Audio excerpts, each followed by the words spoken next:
Buenas tardes. Vamos a continuar con la unidad 4, que es mecanismo, simétrica, termodinámica.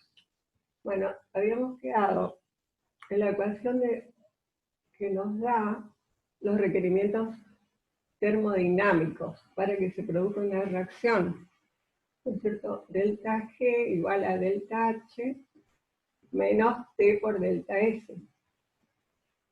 En condiciones estándar, les había dicho que se pone el cerito. O sea, condiciones estándar es a 25 grados y concentraciones 1 molar y presión 1 atmósfera. Bueno, en cualquier otra condición no va el cerito, ¿no es cierto? Nosotros habíamos visto delta H, delta G, ahora vamos a ver este término, T por delta S. Bueno, la variación de entropía es la entropía de productos menos entropía de reactivos.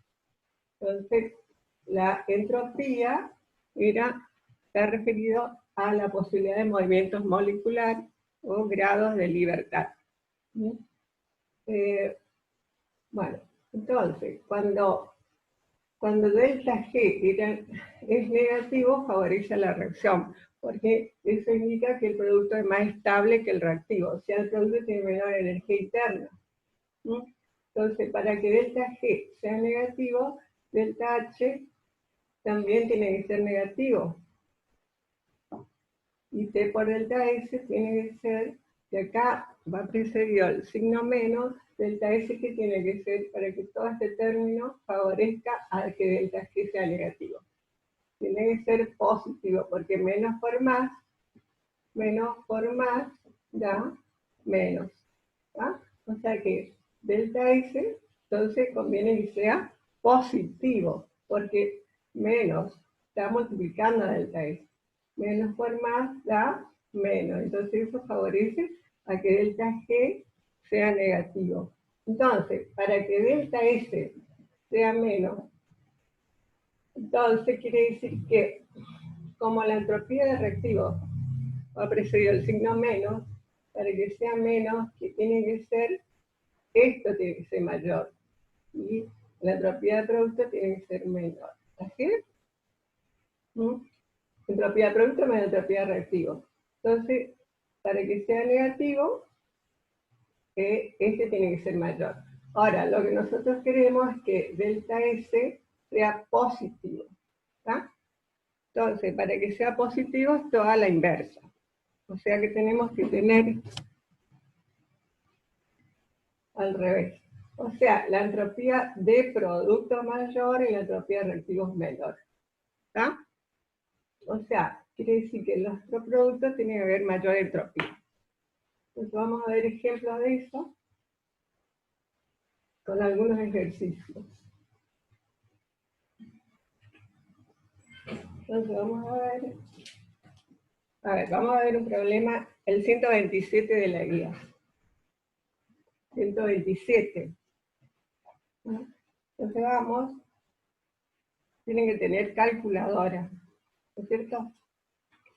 Para poder hacer. Entonces dice, 127, dice que el cloruro de metilo, estado gaseoso, esto es un gas, a temperatura ambiente, más agua. Esto es estado gaseoso, seguramente. Esto no, estado gaseoso no es a temperatura ambiente. Acá dice que está a 25 grados, entonces lo vamos a sacar. Bueno. Después da el metanol. Metanol más ácido clorhídrico. Este sí es gas a temperatura ambiente. Este no, este es líquido y este también es líquido. Y la reacción es reversible. Entonces, cuando la reacción es reversible, vemos que si acá la posibilidad de movimiento, acá es más o menos parecida a la posibilidad de movimiento acá, entonces la entropía la variación de entropía es insignificante. O sea, acá nos van a dar datos, van a ver que la variación de entropía, o sea, entropía de producto menos entropía de reactivos, da un valor pequeño. ¿Sí? Porque tenemos una molécula, una de estos, una molécula de agua, y acá uno y uno. O sea, dos del reactivo, dos moléculas y dos del producto. ¿Ah? Acá tenemos gas, acá tenemos gas, líquido, líquido. En todo caso, acá hay mayor entropía porque tenemos agua. En el reactivo mayor entropía, pero no mucho. Entonces los datos son que delta H, que es el calor de reacción, o sea, el calor que se desprende, si es exotérmica, ¿no? Entonces en ese caso es negativo. Y si la reacción es endotérmica, es positivo. Vamos a ver qué valor tiene acá. Dice que es 7,3 kilocalorías mol, quiere decir positivo, entonces es endotérmica. Kilocalorías mol. Endotérmica quiere decir que la reacción se desplaza hacia los reactivos según este valor. Bueno, después delta S, delta S0, porque todo a 25 grados, es igual a 0,3 unidades de entropía. Unidades de entropía, 0,3. Una unidad de entropía se refiere a esta entropía. Una unidad de entropía es igual a una caloría sobre mol Kelvin. Entonces esto nos sirve para aplicar la ecuación de delta G igual a delta H menos T por delta S, que es lo que pide en este problema. Entonces nos da delta S, nos da delta H, y dice calcular delta G de la reacción a 25 grados, o sea, en condiciones estándar. Calcular. Bueno, eso vamos a hacer entonces. ¿Entienden? Bueno, entonces delta G en condiciones estándar, o sea, es igual a delta H, que es el calor de reacción, menos T por delta S0. ¿Está? Entonces, delta H, el valor que nos dieron, igual a 7,3 kilocalorías mol. Por, a ver, vamos a la ecuación acá. Delta H menos T, que la temperatura dice que es a 25 grados. Entonces, a 25 grados se le suma un valor para llevarlo a Kelvin. ¿Qué valor es ese? 273. Es un factor para llevarlo a Kelvin. Entonces, usted aparte tiene, o acá en la misma ecuación, pone 25 grados Celsius más 273. ¿No? Y ese valor es Kelvin. ¿Está? Bueno, entonces, una vez que tienen eso, entonces pongo acá yo, 25 más 273 igual a 298 Kelvin. ¿Está? 25 grados Celsius más 273. Entonces directamente ponemos 298 Kelvin. Y esto hay que multiplicar por la entropía, por delta S. Entonces vamos, la entropía es positivo. 0,3 unidades de entropía. Pero como una entropía es calorías mol Kelvin, pone caloría sobre mol Kelvin. Entonces, para llevarlo a kilocaloría, que es la unidad de delta H, entonces multiplicamos por el factor que es una kilocaloría sobre 1000 calorías. Entonces, kilocaloría es lo que nos va a quedar acá en el numerador. Entonces, caloría con caloría. Y acá, este 0,3 va Kelvin, ¿no es cierto? 0,3 calorías, que es de la entropía, ahí va Kelvin. Entonces, Kelvin se va con Kelvin. Bueno, entonces ahí se calcula ustedes tienen que calcular con las calculadoras y a ver cuánto es el valor.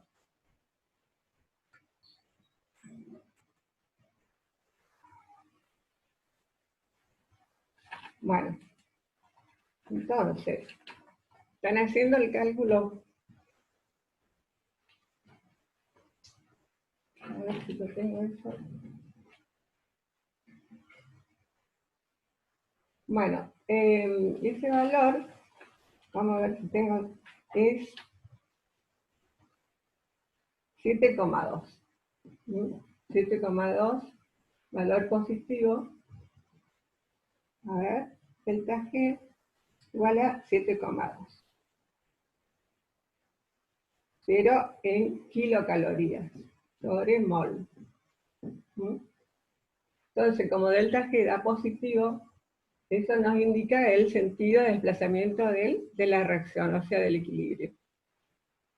Para que el equilibrio esté desplazado hacia producto, tiene que ser negativo. Y acá vemos que la reacción es, cuando está referida a delta G, endergónica, porque es positivo. Eso nos indica que el equilibrio se produce hacia los reactivos. ¿Ah? Muy bien. Ahora, les pide calcular la constante de equilibrio. Entonces, ¿qué es la constante de equilibrio? La constante de equilibrio ya saben que es el producto de la concentración de los productos dividido el producto de la concentración de los reactivos, elevado cada uno a sus coeficientes estequiométricos. Pero acá el coeficiente estequiométrico es 1, 1, un mol de esto, un mol de esto. Entonces, nos da directamente que la constante de equilibrio va a ser igual a corchete, concentración de producto, o sea, metanol por la concentración de clorhídrico sobre cada uno elevado a su coeficiente, ¿no? Sobre la concentración de metanol, de cloruro de metilo,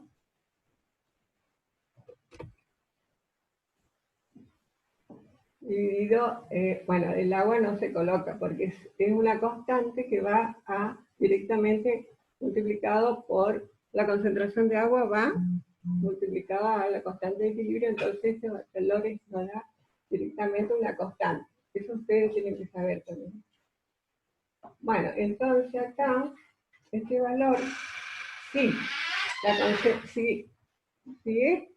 la velocidad hacia la derecha es igual a la velocidad de la izquierda, cuando se llega a eso, se dice que está en equilibrio.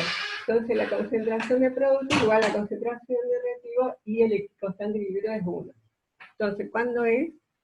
Cuando la concentración de producto igual a la concentración de reactivos está en equilibrio. Es un estado estacionario cuando no se produce ninguna variación de concentración y de velocidad. Entonces es 1. Ahora, ¿qué pasa cuando la reacción es, en este caso dio positivo? Es endergónica. Quiere decir que la reacción se desplaza hacia la izquierda, hacia el reactivo. La constante de equilibrio va a ser menor de 1. ¿Por qué? Porque la concentración del reactivo que cloruro de metilo va a ser mayor. ¿Ah? Entonces, un numerador sobre un denominador mayor que da valores más bajos, o sea, menor de 1.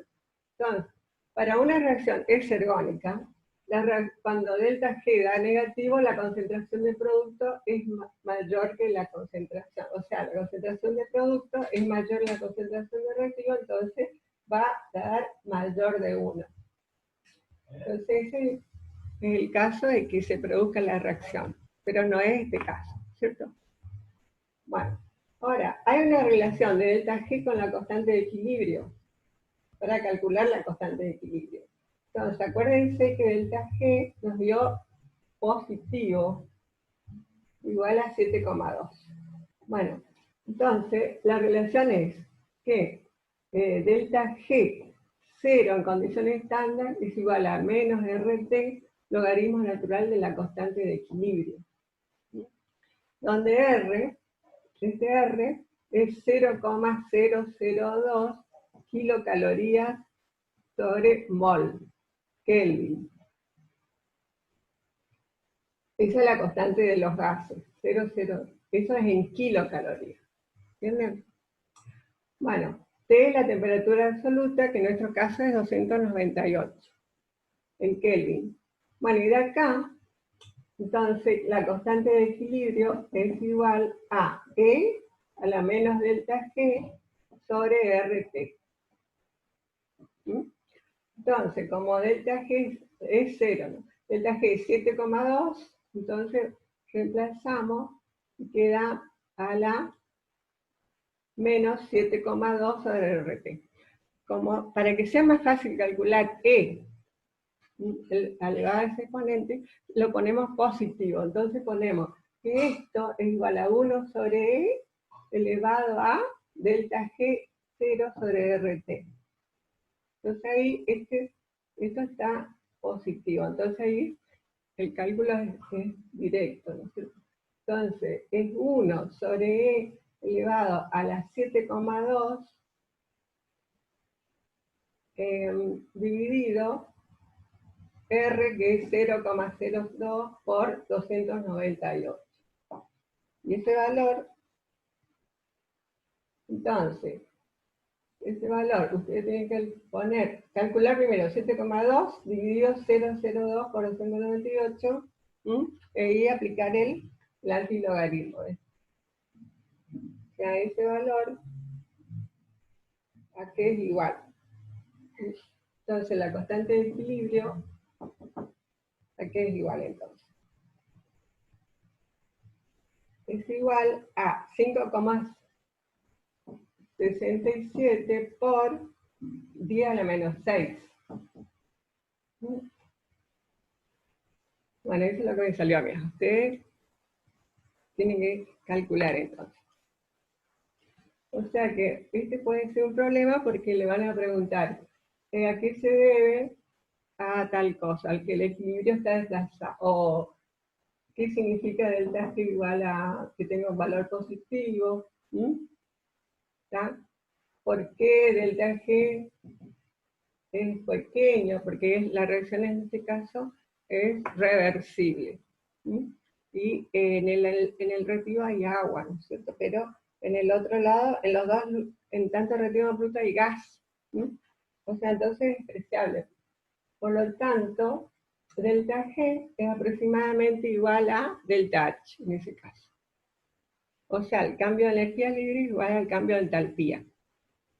Bueno, ahora vamos a ver ejemplos del cálculo de delta S. Entonces vamos a ver la página 18, el ejercicio 116. 116. Bueno, supongo que tenemos el punto A, donde dice que el punto A, ¿no es cierto? Dice que hidrógeno molecular más hidrógeno, este es de acá se llegó, es un eteno, ¿está bien? Esto dice que da el etano. ¿Ven? Bueno, ustedes tienen que decir si la entalpía es positivo o negativo y a qué se debe. Entonces, dijimos que la entropía, el cambio de entropía de esta reacción es igual a entropía de producto menos entropía de reactivo. Bueno, entropía de producto. Acá hay una sola molécula, que es el etano. Y en los reactivos hay dos moléculas. ¿Dónde hay mayor entropía? En los reactivos, porque hay dos moléculas y más posibilidades de movimiento. Además, sí, esto es un gas, y esto también, todo gaseoso. Y acá hay mayor entropía porque hay dos moléculas y pasa una sola. Entonces, es mayor acá, R, y acá es menor, por lo tanto este es negativo. Ese no favorece la reacción. Entonces, si le preguntan, ¿hacia dónde se desplazaría la reacción? al aumentar la temperatura. Entonces, a mayor temperatura, aumentar la temperatura de la reacción. ¿Está? Entonces ustedes tienen que aplicar delta G, en la ecuación delta G igual a delta H menos T por delta S. Entonces va a llegar, esto se conoce, ¿no es cierto? Igual es positivo, sí, pero este no conocemos, ¿no es cierto?, para esta reacción. Suponga que sea negativo. Entonces, este valor negativo, y acá tendría que ser positivo delta S para que se favorezca. Menos por más da menos. Pero en este caso, no es negativo. Entonces pongan, como es delta S es negativo, delta S es negativo. Entonces, menos, este menos por menos da más. Acá queda delta H, que es negativo, más T por delta S. Por lo tanto, va a llegar una temperatura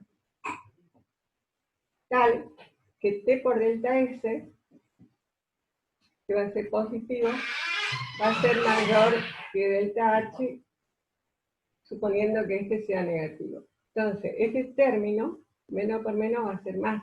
Ese valor, a una temperatura dada, va a ser mayor que delta H, que es negativo, y por lo tanto, delta G se va a hacer positivo.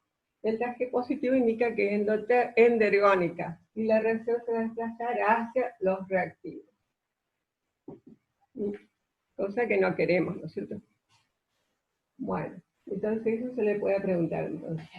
¿Qué pasa para esta reacción cuando aumenta la temperatura? Entonces puede ocurrir eso, ¿sí? Bueno. Ahora tienen que mirar algunos ejemplos sobre delta S. Cuando es la entropía es mayor en los productos que en los reactivos, o al revés. Entonces, por ejemplo, acá tenemos 116B. 116B. Tenemos una estructura rígida que es un ciclopropano. Ciclopropano, entonces no hay movimiento, ¿no es cierto? Es rígida la estructura. ¿Está? Acá hay CH2, CH2, CH2. Esto dice que con calor pasa a CH3, después CH, doble enlace CH2. O sea, quiere decir que este carbono está unido a un hidrógeno por acá y a un CH3 acá, ¿no es cierto? Entonces esto tiene 3 carbonos, 3, 4, 5, 6 hidrógenos, justo 6 hidrógenos. Entonces, ¿dónde es mayor la entropía? Entonces ponen delta S igual a entropía de producto menos entropía de reactivo. Y ustedes encuentran que acá no hay libertad de movimiento, es estructura rígida. Entonces, como esto es reactivo, entonces acá menor la entropía, menor libertad, grado de libertad o posibilidad de movimiento de la molécula. Entonces acá va a ser, este es menor y este es mayor. El producto acá es mayor porque hay movimiento en torno a este enlace. O sea, el metilo puede girar libremente, ¿no es cierto?, en torno a este carbono, ¿sí? Puede girar libremente. Por lo tanto, este valor, como este es mayor, va a ser positivo, y ese favorece a la reacción. O sea, quiere decir que la entropía en el producto entonces tiene que ser mayor, ¿sí? Pero no tiene que hablar de desorden, sino de grado de libertad o movimiento, posibilidad de movimiento acá dentro de la misma molécula, ¿sí? Posibilidad de movimiento. Bueno. Ahora vamos a ver el último, el C. El C, pero en el mismo, 116C.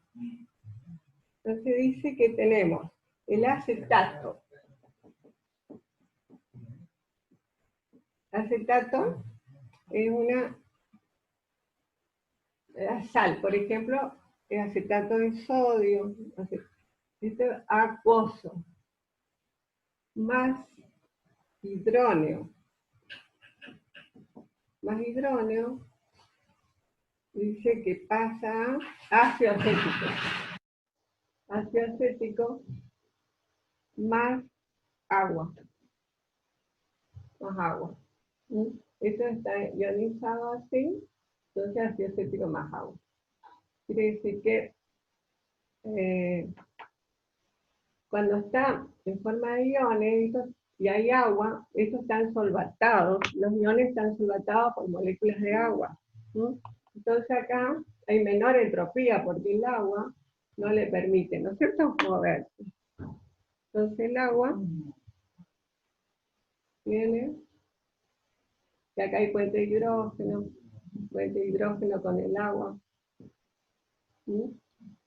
Entonces acá está totalmente rodeado por moléculas de agua, ¿sí? Por puente de hidrógeno. Entonces, y acá no, acá también, esto, nosotros si lo desarrollamos la estructura, vamos a ver que tenemos así. Y ahí también hay posibilidades de puentes de hidrógeno con moléculas de agua. Entonces, este también está rodeado por moléculas de agua, ¿está? O sea que acá, entonces, tenemos, acá viene el oxígeno, así, ¿no es cierto? Bueno, entonces aquí tienen que ver la definición de puente de hidrógeno, donde hay puentes de hidrógeno acá, ¿no? Porque tiene que hacer de tal manera que haya un delta más grande sobre los hidrógenos. ¿Está? Entonces, este hidrógeno siguiente va a formar puente de hidrógeno con el agua. Pero el oxígeno no, porque tiene que haber, el oxígeno tiene que tener que pares de electrones sobre el mismo para formar puente de hidrógeno con los hidrógenos del agua. Acá hay, ¿se acuerdan que hay pares de electrones? Ahí hay. Acá también pares de electrones. Bueno, entonces acá, como están rodeados por moléculas de agua, en mayor proporción que acá, porque los enlaces son más fuertes, ¿no es cierto? Los enlaces, los puentes de hidrógeno son más fuertes, porque hay cargas negativas, cargas positivas, son iones. Entonces acá es menor la entropía. Por lo tanto, delta S igual a entropía de producto menos entropía de reactivo, y acá menor la entropía en reactivo. Por lo tanto, el producto es mayor, entonces ese valor va a ser positivo. Entonces va a favorecer la reacción, porque menos por más da menos. Favorece a que delta G sea negativo. ¿Sí? Bueno, entonces eso también tienen que mirar un poquito, ¿sí? Practicar. Bueno, ahora vamos a ver la parte de cinética. Estudia las velocidades de reacción. ¿Sí? Entonces, para una reacción A de A más B, B el coeficiente estequiométrico y A también, más B de B que pasa a producto, ¿sí? B de producto. Entonces, para la velocidad es igual a la constante de velocidad por la concentración de los productos. ¿Está? Entonces, el producto de la concentración de A por la concentración de B, o sea, producto de la concentración de los productos. Entonces, pero en la ecuación hay que tener en cuenta X y de Y, que son los exponentes de cada concentración de los reactivos. Este X y Y, estos exponentes no son iguales a los coeficientes estequiométricos. No son siempre iguales. Ya vamos a ver. ¿Y esto cómo se calculan esto? Entonces, X e Y se calculan en forma experimental. O sea, hay unas técnicas apropiadas para calcular esto. Entonces se investiga y se determina X para esa reacción. Entonces, ¿cómo se llaman X? Se llama orden parcial de reacción. Órdenes parciales. ¿Por qué se llama parcial? Porque X más Y es el orden total. Orden total de la reacción. O sea, la suma de los dos es el orden total. Entonces, si X más Y es igual a 1, la reacción es de primer orden. Primer orden. ¿Está? X más Y igual a 2, la reacción es de ¿qué? Es de segundo orden. Bueno, entonces, cuando X más Y para que sea 1, entonces uno de los dos tiene que ser 0. ¿Mm? Entonces, suponga que si X igual a 1 y Y igual a 0, entonces X igual a 1, Y igual a 0, entonces X más Y va a ser igual a 1 más 0 igual a 1. Entonces ese es el caso de reacción de primer orden. Ese es el caso de la reacción de dos o más pasos. Entonces, para la reacción de dos o más pasos de primer orden, con intermediarios, con formación de intermediarios. La velocidad de reacción es diferente. La ecuación de velocidad de reacción va a ser diferente que en el caso del segundo orden. ¿Sí? Entonces, la velocidad de reacción de dos más pasos con intermediario es la velocidad de reacción va a ser K por la concentración de uno solo de los reactivos. O sea, los reactivos con orden 1. ¿Sí? Supongan que sea acá X igual a 1 y igual a 0, entonces va a ser de orden 1 con respecto a A. ¿Sí? Entonces, de primer orden. Entonces va a ser así. K por la concentración de A. Y hay otra cosa, el paso lento. ¿Cuál es el paso lento? En esta reacción de dos o más pasos. El paso lento es el paso que tiene el, el estado de transición de mayor energía. ¿Sí? Es el paso lento. Entonces, cuando el estado de transición de mayor energía, ¿no es cierto?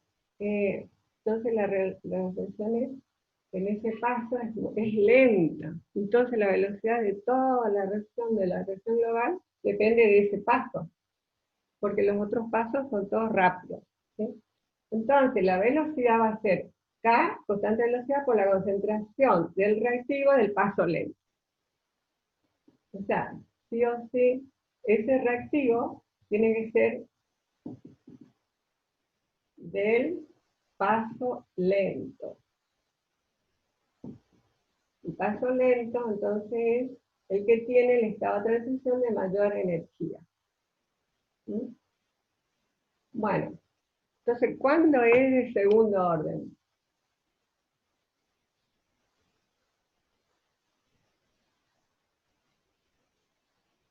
¿Cuándo es el segundo orden?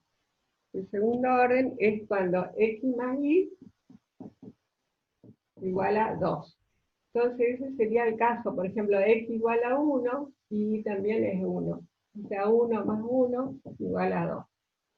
Entonces, la velocidad es proporcional a los dos, porque es este es de orden 1 con respecto a A y de orden 1 con respecto a B. Entonces la suma de los dos nos da el orden de reacción, el orden total de la reacción.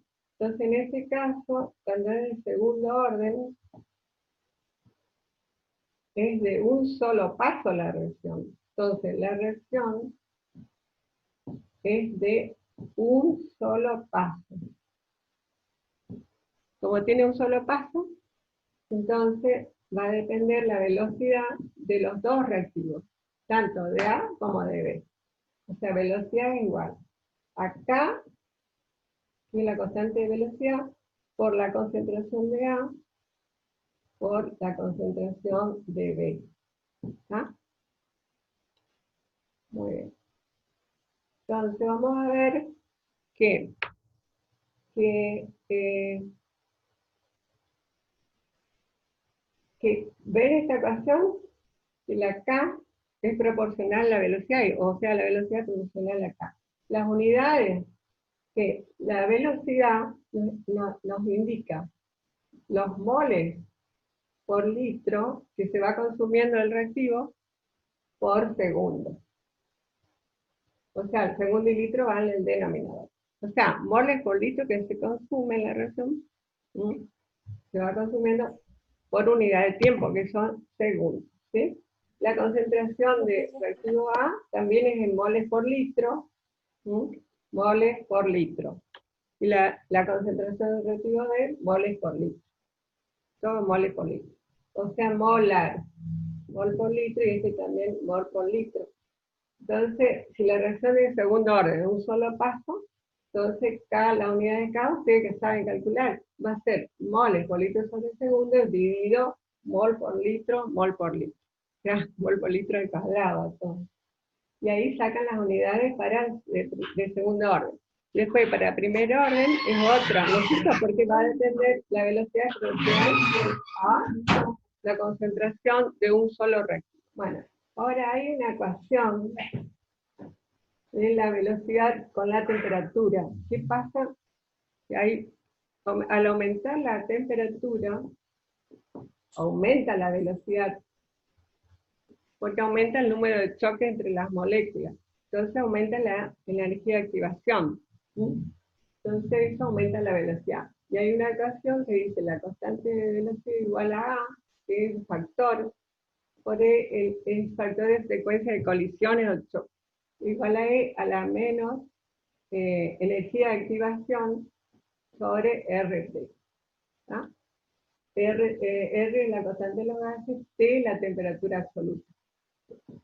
Como esto es negativo, entonces yo le enseñé que es K por 1 sobre E elevado a la energía de activación sobre RT. ¿Ya? O sea que entonces a esto lo hacemos positivo. Y ahí es más fácil de deducir que aumentando la temperatura, ese valor disminuye, porque está en el denominador, ese valor disminuye, y E elevado a ese valor menor va a ser menor. El numerador dividido un número menor aumenta. Entonces K aumenta. ¿Sí? Entonces, esa es la ecuación de Arrhenius. ¿Sí? Ecuación de Arrhenius. Bueno, ahora vamos a ver las diagramas. ¿Sí? Entonces, los diagramas. Cuando tenemos una reacción endergónica de un solo paso, ¿cómo sería entonces? Endergónica de un solo paso. La vez pasada miramos para una reacción exergónica. Entonces, hacemos la energía potencial o energía interna en función del curso de la reacción. Entonces tenemos el reactivo, un solo paso, y tenemos productos. Entonces, bueno, entonces el estado estacionario y la energía de activación de energía de reactivo hasta la energía del estado estacionario. Entonces esa es delta G de activación de la reacción. Entonces el delta G de activación es igual a la energía del estado final, que el estado estacionario, pero la energía del estado inicial, que es el reactivo. ¿Sí? Siempre es así, final menos inicial. Esa energía activa. Bueno, entonces ese es para endergónica. Exergónica ya saben ustedes, porque ya hicimos las clases pasadas, ya vimos. Bueno, vamos a ver el ejercicio 121. Entonces, dice, para una reacción A que pasa con la reacción reversible, que pasa a B, y luego B que pasa, acá es irreversible, que pasa a C. O sea, A que pasa a B, y luego se pasa a C, ¿sí? Y acá es irreversible. Y acá sí es reversible. Entonces dice que la constante velocidad de la reacción directa, o sea, de reactivos, esta no es de un solo paso, esta es con intermediario. Este sería el intermediario, ¿no es cierto? La reacción de 2 o más pasos. Entonces, la reacción de A hasta B, intermediario, es K1 en la reacción directa. Entonces, hacemos la gráfica. La gráfica, energía potencial en función del curso de la reacción. ¿Sí? Entonces, acá dice, K1 la reacción directa, la constante velocidad, de la reacción inversa le llama K2, y de B hasta C, la reacción directa es, la constante velocidad es K3. Dice que la reacción inversa es despreciable, o sea que la reacción es irreversible. Dice que este es muy estable, ¿no? El producto es muy estable. Entonces, hacer el diagrama para los siguientes casos. Vamos a hacer el B, 121B. Dice que K1 es lenta, o sea, K1 quiere decir que la constante de velocidad es tal que la reacción es lenta en ese paso, ¿sí? Dice K2 y K3 dice que son rápidas. Ya, K2 y K3, para esa. Entonces, depende de la energía de activación, ¿se acuerda la canción de Renu? ¿Está? Entonces, la constante de velocidad va a ser, cuando la energía de activación es baja o pequeña, entonces la constante va a ser mayor, porque son inversamente proporcionales. Entonces, K2 y K3 rápidas, pero K2 es mucho mayor que K3. ¿Está bien?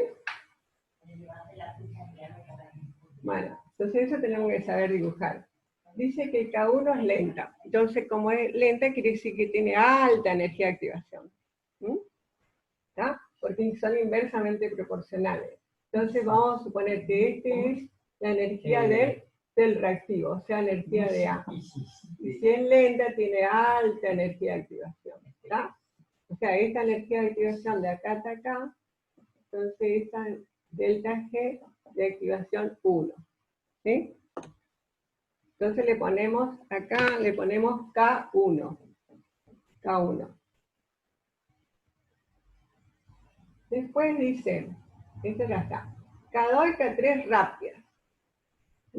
Quiere decir que acá K2 en la reacción inversa va desde el intermediario que es B hasta A. ¿Ves? De B hasta A tenemos K2. La reacción inversa. Dice que K2 y K3 rápida, quiere decir que es baja energía de activación. De esta reacción, la inversa. Entonces esta viene a ser la energía de activación delta G 2 para nosotros. Para K2. Ahora, acá dice, K2 es mayor que K3. O sea, los dos son rápidos, pero K2 es mayor. Quiere decir que la energía de activación de la reacción inversa es, la energía de activación va a ser menor o mayor, si son rápidas. Menor. Entonces, K2, este tiene que ser menor que K3. Entonces tenemos que procurar hacer la altura para K3, tiene que ser un poco más alto que esto. ¿Ven? De acá hasta acá tiene que ser mayor que de acá hasta acá. ¿Entienden? De acá hasta acá es para la reacción inversa. Y de acá, hasta este estado de transición 2, y acá estado de transición 1. Entonces este delta G va a ser, pongan delta G 3. 3. ¿Va? Y luego la reacción hasta C tiene que hacer bien, que vuelva hasta abajo, que venga hasta abajo, porque C es muy estable. Su energía es baja, ¿no es cierto? La energía de C. Y la reacción de C es despreciable, porque no es reversible, porque C es muy estable. Tiene alta energía de activación de acá hasta acá, para C hasta B. Bueno, ¿entendieron o no? O sea que la velocidad es proporcional a la constante, pero la constante es inversamente proporcional a la energía de activación. ¿Entienden? Y la velocidad, por lo tanto, es inversamente proporcional a la energía de activación. Entonces, vamos a ver. A la reacción 122. A, que pasa a B, la reacción es reversible. Y acá, que pasa a C, pero también es reversible. Entonces pongan K1, K2, K3, K4. Hay que trazar un perfil de energía, pero nosotros sabemos cuáles son las constantes. Acá dice, sí, acá nos dice que K2, en el enunciado, K2 mayor que K1. Y después K1 mayor que K3. Y K3 mayor que K4. Entonces eso nos da como dato. Ahí sí podemos trazar el perfil de energía. Entonces K2 dice que es más grande que K1 y más grande la velocidad, no sé, que K3. Quiere decir que la energía de activación de esta es menor de todas. ¿Ah? Entonces, hacemos el diagrama y ahí tienen que hacer con lápiz, porque si no, o sea, vamos a hacer que, a ver, esta es la energía para A. Entonces vamos a hacer K1, vamos a suponer que sea así, ¿no es cierto? Pero K2, que es la reacción inversa, dice que es muy bajita acá. ¿Ah? O sea, la reacción inversa para allá, esta reacción para allá, desde B, que es el intermediario, a hasta A, entonces es bajita la energía de activación. Acá es B. Bueno, K1, pero K1 mayor que K3, quiere decir que esta altura, la energía de activación de K1 a B, tiene que ser más bajo que K3. Entonces tenemos que hacer de tal manera la altura tiene que ser, procurar de ser más alto. Entonces medimos más o menos y vemos que tenemos que llegar hasta acá más o menos, ¿no es cierto? ¿Sí? Porque esta altura tiene que ser, a ver si estamos bien, K1 tiene que ser más rápido. Entonces la altura para K3 tiene que ser más alta. Esta altura tiene que ser mayor. ¿Sí? Y después K4, que es el más pequeño de todo. K4 es la reacción inversa de acá, el C hasta B. Este es C, la energía de C, que es el producto final. ¿Está? Y esta de A. Entonces, esta es el estado de la energía de activación 3. Esta es la energía de activación 1. Y esta, de acá hasta acá, vamos a llamar delta G de activación 2. Entonces, delta G, y este 3. ¿Sí? Bueno. Entonces, delta G de activación de C hasta B, eso nos está faltando. Entonces vamos, de acá hasta acá, ¿sí? Entonces esa es delta G3, o 4. ¿Ven? Delta G de activación 4. Bueno, entonces, delta G1 es mayor, K2 es mayor que este mayor, y este mayor. Entonces, ¿cuáles son los estados de transición? son estado de transición 1, estado de transición 2. ¿Cuál es el delta G de la reacción global? El delta G de la reacción, de toda la reacción, va energía de producto menos la energía de reactivos. Entonces la energía de producto va de 0 acá, y la energía de reactivos tenemos acá, ¿no es cierto? Entonces la energía de reactivos de acá hasta acá. Entonces esta altura va a ser el delta G de la reacción. ¿Ah? Esta va a ser igual a G de producto, que sería B menos G de reactivo. A ver, G de producto que sería A, ¿no es cierto? A que pasa a B. Entonces el producto va a ser C y el reactivo A. Bueno, ¿qué les parece? ¿Positivo o negativo? Negativo, porque producto este va a ser menor y G de reactivo mayor. Entonces va a ser negativo. Entonces la reacción es exergónica. Que el equilibrio está desplazado hacia los productos. ¿Sí?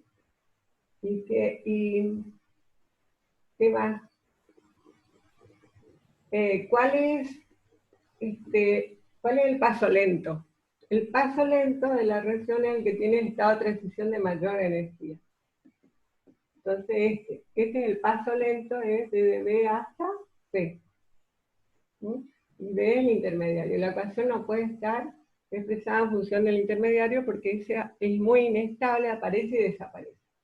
Entonces, de alguna forma tiene que estar expresado en función de A. Entonces, pero ustedes tienen que decir que el paso lento es ese, ¿cierto? De B hasta C, porque tiene mayor estado de transición. ¿Qué más? La molecularidad. ¿Qué es la molecularidad? Molecularidad de la reacción. Es la molecularidad, cada etapa o cada paso tiene su molecularidad. Es el número de moléculas que reaccionan en ese paso. Por ejemplo, para el paso 1 de D hasta B, que es una reacción reversible así, como hay una sola molécula en ese paso, entonces el número de moléculas que reaccionan es 1. Entonces la molecularidad para este paso es 1. La molecularidad para el segundo paso es 1. Y la molecularidad de la reacción global, de la reacción, o sea, de toda la reacción, es igual a el número de moléculas del paso lento. El número de moléculas que reaccionan al paso lento. Entonces, como el paso lento es en esta reacción, entonces el número de moléculas es 1. Una sola molécula reacciona y por lo tanto la reacción es unimolecular. Porque la molécula de la reacción global es el número de moléculas del paso lento. En otros casos, vamos a ver que el paso lento es el primer paso. Si el primer paso hay 2 moléculas, va a ser bimolecular. Por ejemplo, para una reacción A más B que pasa a C, de un solo paso, entonces la molecularidad, cuando la reacción de un solo paso, el número de moléculas que intervienen en esa reacción. Acá va a ser bimolecular. Entonces la reacción, ¿se acuerdan que esto era de segundo orden? Bimolecular. Y de primer orden, el número de moléculas en el paso lento era 1, entonces se llamaba unimolecular. Se llama unimolecular. Entonces vamos a ver alcanos. Bueno, los alcanos, ya saben que tienen una estructura general, que es carbono N, H2N más 2. Bueno, y ahí ellos ya vieron propiedades físicas. Las fuentes, creo que también vieron. ¿Ustedes vieron fuentes en la introducción? Fuentes de los alcanos. Podría, no se acuerda, bueno. La fuente principal actual es el petróleo y el gas natural que le acompaña al petróleo. El petróleo es un líquido viscoso, no es muy... A ver, espera un poquito. Bueno, entonces es un líquido viscoso que se encuentra en las profundidades de la Tierra, puede estar en distintas alturas, ¿no es cierto? Puede estar cerca de la superficie o en lugares muy, muy distanciados de la superficie. Entonces, ese hidrocarburo ¿de dónde proviene? Son hidrocarburos, ¿no es cierto? Que tiene como 500 componentes, ¿sí? Y de ahí se extraen principalmente los alcanos y también se encuentran alquenos y aromáticos.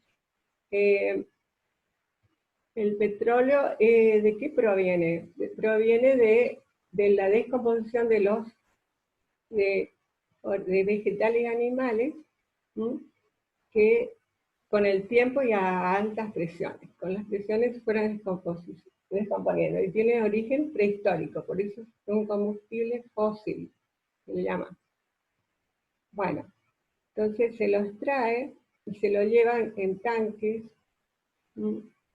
a una refinería para separar los distintos componentes.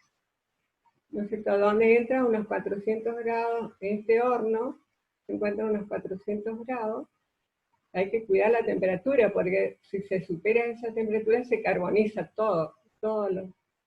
Entonces, ahí se entra en la torre de destilación fraccionada. Estos que ven acá se llaman platos que están a distintas temperaturas. Entonces, ¿cómo se destilan? Los primeros, el líquido se transforma en gases con el calor, ¿cierto? Entonces, los de menor punto de ebullición son las que primero salen, ¿sí? Y viene la parte superior, ahí salen en forma de gases, son los hasta 4 átomos de carbono, ¿sí? Entonces tienen lo que nosotros usamos en la cocina, el gas licuado, se licúa a altas presiones y baja temperatura. Nosotros al presionarlo baja la temperatura y se unen las moléculas y pasa a estado líquido. Eso es el gas licuado. Tiene principalmente propano y butano. Bueno, y entonces eso salen como gases a temperatura ambiente. En cambio, el de petróleo, la gasolina o nafta salen como líquido, porque ellos se condensan a una temperatura en estos platos, se condensa y se recoge, ¿no es cierto?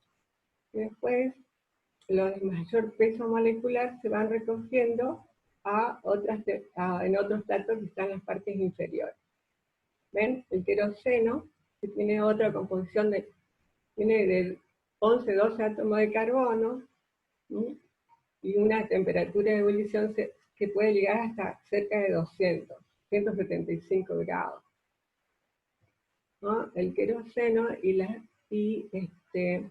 por debajo tenemos el gasoil, que es para el combustible, eso es un combustible de motores diésel, ¿no?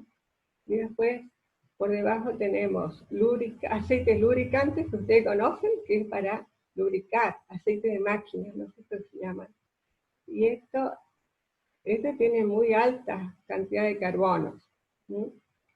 Cerca por debajo de los 25. El fuel oil es el que tiene mayor de todo, pero el fuel oil para los trenes, ¿sí? Los camiones. Después tenemos lo que queda como residuo, ¿eh?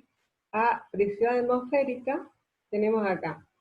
Y después, esos son los alquitranes, o sea, los que no se destilan más. Ahí se tiene asfaltos, brea. Bueno, ¿se acuerdan de las velas, las parafinas, eso? ¿No? Esas son las ceras. Después, alguna parte de eso se lo somete otra vez a destilación a presión reducida, entonces no se carboniza. Se somete a una temperatura tal que entra en ebullición, sin que se carbonice. Entonces, a presión reducida lo que hace es bajar el punto de ebullición de los hidrocarburos. Entonces, a menos de 350, 300, ellos se destilan 350 cerca de 400 y eso aumenta el rendimiento en los distintos componentes que se pueden extraer a partir de esos residuos. ¿Sí? Bueno, acá tenemos otro dibujo. Acá tenemos el horno que dice 400 y acá los distintos puntos de ebullición de los platos. Estos platos se encuentran en estas temperaturas. Los lubricantes a 335 grados, ¿sí? Y las ceras. ¿Ven? En los aviones, queroseno usan los aviones. ¿Ven? Y acá tenemos las naftas, los tanques de nafta. Y acá asfalto, ¿sí? Bueno. Entonces acá es un resumen, ¿no es cierto?, de la composición y el punto de ebullición. Bueno, ahora vamos a ver las reacciones. Las reacciones son, lo que vamos a ver principalmente es halogenación, combustión. Esto es más para los ingenieros. Acá, hidrocracking, catalíticos para aumentar el rendimiento de nafta, ¿sí? Porque hidrocarburos de mayor de 12 de carbono se le somete, o sea, suponga que tenemos un hidrocarburo de largo, así como el queroseno, por ejemplo, 12 carbono, entonces se somete a hidrógeno, este es un gas, ¿no es cierto? Somete a calor, ¿sí? Y catalizador. Catalizador que es acá zeolita. Zeolita es lo que se usa ahora. Esa zeolita son silicatos de aluminio. Silicatos de aluminio. Silicatos de aluminio cristalino. Eso es zeolita. Silicatos de aluminio cristalino. Bueno, entonces eso hace que se produzca la reacción, ¿no es cierto? Este es un gas, existe una cierta presión, compresión, entonces se rompe la cadena carbono-carbono, la reacción es ruptura homolítica, ¿sí?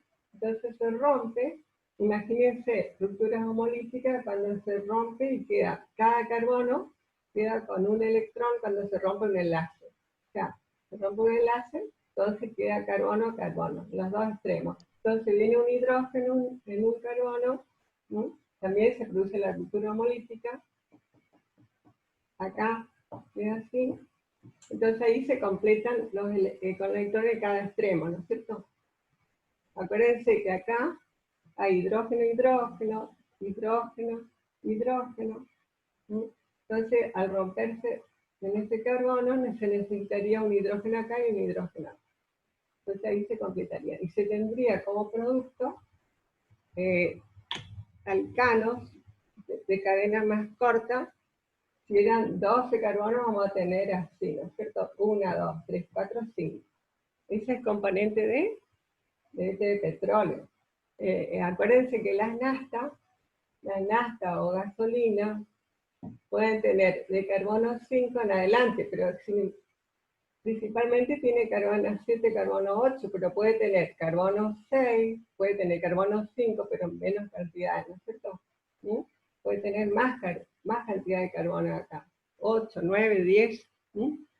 Bueno, entonces vamos a tener alcano de cadenas cortas más el otro, ¿no es cierto?, de cadenas, todo esto que quedó acá. ¿Sí? Bueno, profe. Sí, ya. Voy a dejar de compartir entonces.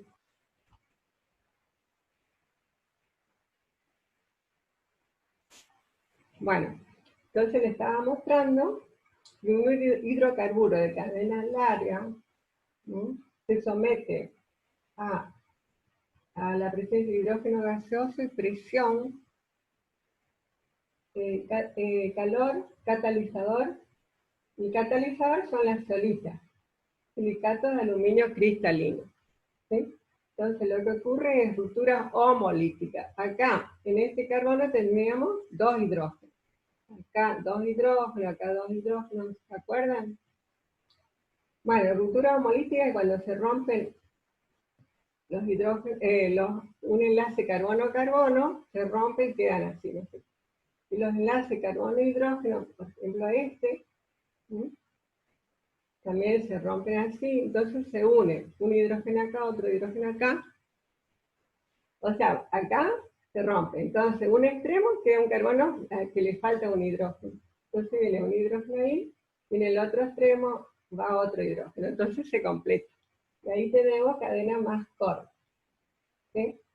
Entonces aumenta el rendimiento en gasolina y otros compuestos, otros alcanos. O sea, lo que se busca es aumentar el rendimiento. Entonces eso ocurre en las refinerías.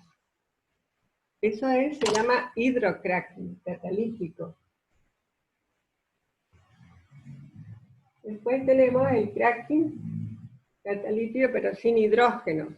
Entonces, el cracking catalítico sin hidrógeno es cuando a un hidrocarburo de cadena larga se somete a calor, ¿sí? Y catalizador. O sea, el mismo catalizador. Entonces, como acá no hay hidrógeno, entonces se producen alquenos. O sea que se produce la ruptura de acá hay hidrógeno, hidrógeno, hidrógeno, hidrógeno, ¿cierto? Entonces se produce la ruptura acá, ¿sí? Rupturas homolíticas. Acá también rupturas homolíticas, entonces acá se forma un alqueno, ¿cierto? Se forma un alqueno acá en esta posición, o sea, acá. Quiere decir que se produjo una ruptura de un hidrógeno acá. Entonces viene un electrón así, por ejemplo, y el otro electrón de acá. Entonces forma un doble enlace. ¿Sí? Y ahí, como no hay hidrógeno, entonces estos hidrógenos salen de acá, salen así, ¿no es cierto? Cada uno con su electrón y completan donde falta. O sea, se produce la ruptura acá, carbono, carbono en este extremo, entonces ahí entra un hidrógeno acá y otro hidrógeno del otro extremo. ¿Ah? Acuérdense que acá hay hidrógeno, hidrógeno. Entonces entra un hidrógeno y salió de acá, viene acá. Y el otro hidrógeno salió de acá, va al otro carbono. Entonces forma un alqueno. Más toda la parte que quedó, ¿no es cierto? Y así se pueden producir las reacciones, pero se obtienen alquenos. Se obtienen alquenos más alcanos. Bueno, ese es el cracking catalítico. Y hay otras reacciones muy importantes que no vamos a ver ahora. Bueno, entonces eso dejamos para orgánica 2, puede ser. Se llama reordenamiento o transposición. Entonces, se obtienen así hidrocarburos con mayor octanaje, o sea, hidrocarburos con alcanos ramificados. ¿Sí? No producen detonaciones, o sea, mejora la calidad de las naftas.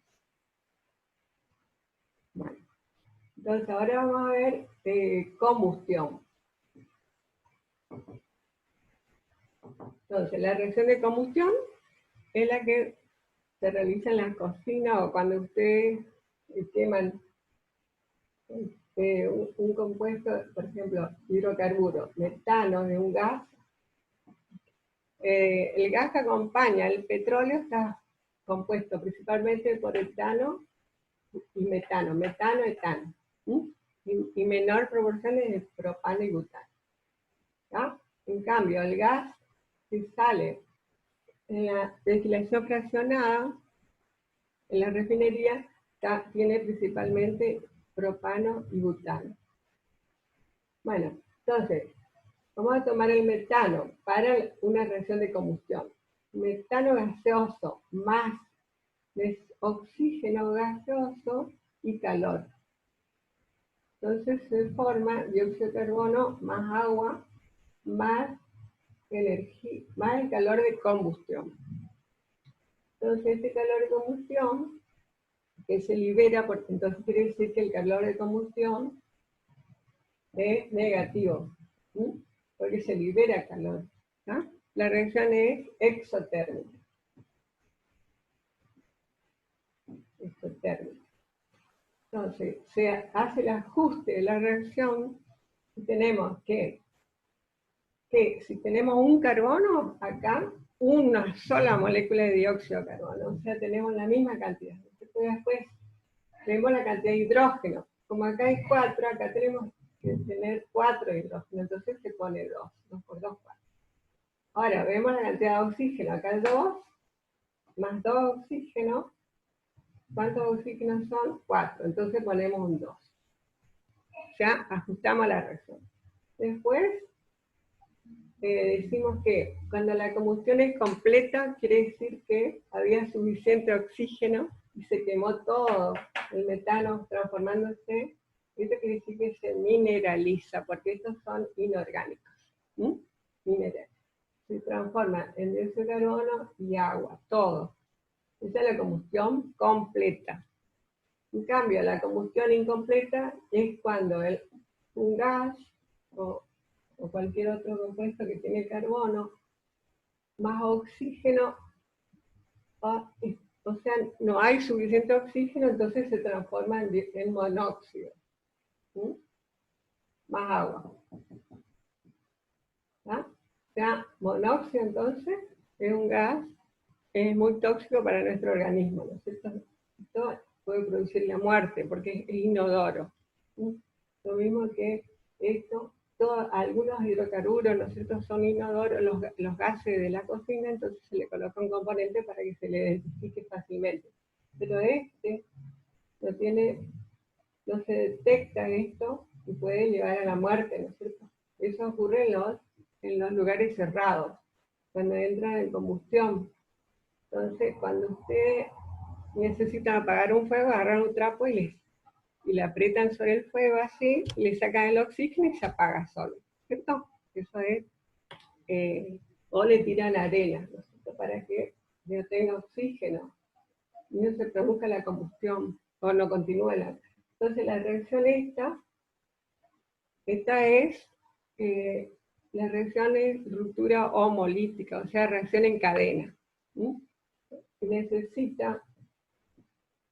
Tiene sus pasos, ¿no es cierto? El primer paso es que necesita una energía de activación, o sea, la chispa o una llama del fósforo, para que se inicie. Y después se produce, se enciende, ¿no es cierto?, la llama y arde de forma continua, o sea que se produce en forma espontánea. O sea, necesita la chispa, pero se produce en forma espontánea, porque no hay necesidad de que se le dé calor continuamente. Entonces, cuando se trata de reacción en cadena, primero se forma un iniciador, bueno, el iniciador ya es la chispa, después continúa la reacción. Entonces se puede hacer reactivos, o sea que la gráfica, el perfil de energía es energía potencial, el curso de la reacción, y acá vemos que la gráfica es así, reactivos, esos no necesariamente tiene un solo paso, pero esto se representa de la etapa de propagación. O sea, cuando se está produciendo la reacción en cadena. Entonces se le representa de esta manera la etapa de propagación. Acá tenemos los productos que son dióxido de carbono y agua. ¿Sí? El reactivo es metano más oxígeno acá. ¿Ah? Metano más oxígeno. Y el producto, estos son más estables, por eso la reacción es exotérmica. Entonces, si nosotros decimos que este es el estado de transición, la energía de activación, o sea, la chispa, y acá hacemos desde 0 hasta P, la energía de P, y desde 0 hasta R, la energía de R acá, y la diferencia, esta diferencia acá es el delta G de la reacción, ¿está? Delta G, que es igual a energía de producto menos energía de reactivo. Y esto va a ser negativo. Entonces, cuando hablamos teniendo en cuenta delta G, es exergónica. ¿Ya? Cuando tenemos en cuenta delta H, o sea, cambio de entalpía, o sea que el calor de reacción, entonces decimos exergónica. ¿Está? Acá, ¿qué es? Exotérmica. Térmica, exotérmica. Acá, esta gráfica es exergónica. ¿Está? Bueno. Entonces, si ustedes ven en una bibliografía que acá dice H en lugar de G, entonces es delta H. Y en ese caso, delta G igual a delta H, para ese caso es. Entonces, en los dos casos, es la energía o de producto menos energía de reactivo, también es para este. Y para este es entalpía de producto menos entalpía de reactivo, ¿sí? Entonces, acá vamos a tener H, entalpía en curso de reacción, y ahí vamos a hablar de delta H, o sea, la reacción exotérmica, ¿sí? Pero como nosotros pusimos G, y se le pide G, entonces es exergónica. Exergónica. Porque delta G es igual a su vez a delta H menos T por delta S. Tienen